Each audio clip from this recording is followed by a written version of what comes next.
ഇൻഷാല്ലാ ഈ വരുന്ന 5-ാം തീയതി ഞായറാഴ്ച ഉച്ചയ്ക്ക് കോഴിക്കോട് ജുമാ മസ്ജിദിൽ നിക്കാഹ് നടക്കുകയും പിറ്റേന്ന് പാലോട് വൃന്ദാവൻ കൺവെൻഷൻ സെന്ററിൽ വെച്ച് മറ്റ് മംഗളകർമ്മങ്ങൾ നടക്കാൻ തീരുമാനിച്ചിരിക്കുകയാണ്. നമ്മുടെ പയ്യൻ എത്തുന്നത് കുറച്ച് ലേറ്റ് ആയതുകൊണ്ടാണ് ഇങ്ങനെ ഒരു പരിചയപ്പെടലൊക്കെ താമസിച്ചത്. ഇൻഷാല്ലാ ഈ ചുരുങ്ങിയ സമയം കൊണ്ട് നമ്മളെല്ലാവരും ഒത്തുകൂടി കുറച്ചുകൂടെ മഹത്തായ അനുഗ്രഹം കൊണ്ട് നമ്മൾ എത്തിച്ചേരാൻ പറ്റും. പരസ്പരം നമുക്ക് എല്ലാവർക്കും പരിചയപ്പെടുക എന്നുള്ള ഒരൊറ്റ ഉദ്ദേശത്തിലാണ് ഇൻഷാല്ലാ ഞങ്ങളെല്ലാം അവിടെ എത്തിച്ചേർന്നത്. അപ്പോൾ നമ്മളൊരു വിവാഹ ബന്ധം ഉറപ്പിക്കുമ്പോൾ സ്വാഭാവികമായിട്ടും നമ്മൾ ഈ വക കാര്യങ്ങളാണ് ആദ്യം ചെയ്യാറുള്ളത്. ഇൻഷാല്ലാ ഈ ചില സാങ്കേതിക കാരണങ്ങളാണ് നമുക്കത് നടത്താൻ കഴിഞ്ഞില്ല. പക്ഷേ കുറച്ചുകൂടെ തക്കപ്പോഴാണ് നമുക്ക് ഇൻഷാല്ലാ അതിന് അനുകൂലമായി വന്നത്.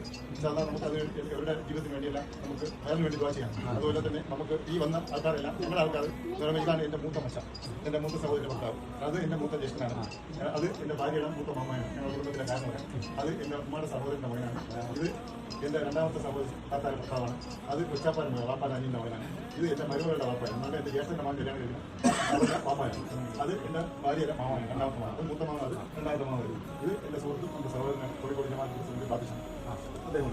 പിന്നെ ഇത് എൻ്റെ ഏറ്റവും അളിയനാണ്, ഭാര്യയുടെ സഹോദരൻ, ഏറ്റവും സഹോദരൻ, ഇത് എൻ്റെ ഭാര്യയുടെ അനിയത്തിൻ്റെ ഭർത്താവ്, ഇത് എൻ്റെ ഭാര്യയുടെ മൂന്നാമത്തെ കാരണമാണ്, ഇത് എൻ്റെ കൊച്ചാപ്പാടാണ് വാപ്പാടെ അനിയൻ്റെ മകൻ, ഇത് എൻ്റെ രണ്ടാമത്തെ ആളി, ഭാര്യയുടെ രണ്ടാമത്തെ സഹോദരൻ, ഇത് എൻ്റെ മാമിയുടെ മകളുടെ ഭർത്താവാണ്, എൻ്റെ ജ്യേഷ്ഠനാണ്. പിന്നെ ഇത് എൻ്റെ ഏറ്റവും ഇളയ സഹോദരി ഭർത്താവാണ്, ഇത് ഉമ്മയുടെ സഹോദരൻ്റെ മകനാണ്, അത് എൻ്റെ മകനാണ്, അത് എൻ്റെ ജ്യേഷ്ഠൻ്റെ മകനാണ്, ഇത് ജ്യേഷ്ഠൻ്റെ മകൻ, അത് സഹോദരിയുടെ മകനാണ് നിൽക്കുന്നത്.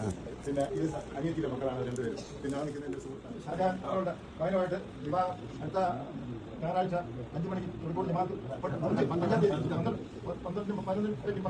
കോഴിക്കോട് ജമാഅത്തിൽ വെച്ച് നടത്താൻ നിശ്ചയിച്ചതിന്റെ മുന്നോടിയായിട്ട് ഇത് ബന്ധുക്കളെ പരിചയപ്പെടാൻ വേണ്ടിയാണ് ഞങ്ങൾ വന്നത്. അപ്പോൾ അതിന്റെ ഇതിൽ ഒരു ചെറിയൊരു സംഭാവന പയ്യന് കൊടുക്കാൻ ഉണ്ട്. അത് അനുവാദത്തോടുകൂടിയാണ് നമുക്ക് കൊടുക്കാൻ വേണ്ടി ദുആ ചെയ്യും.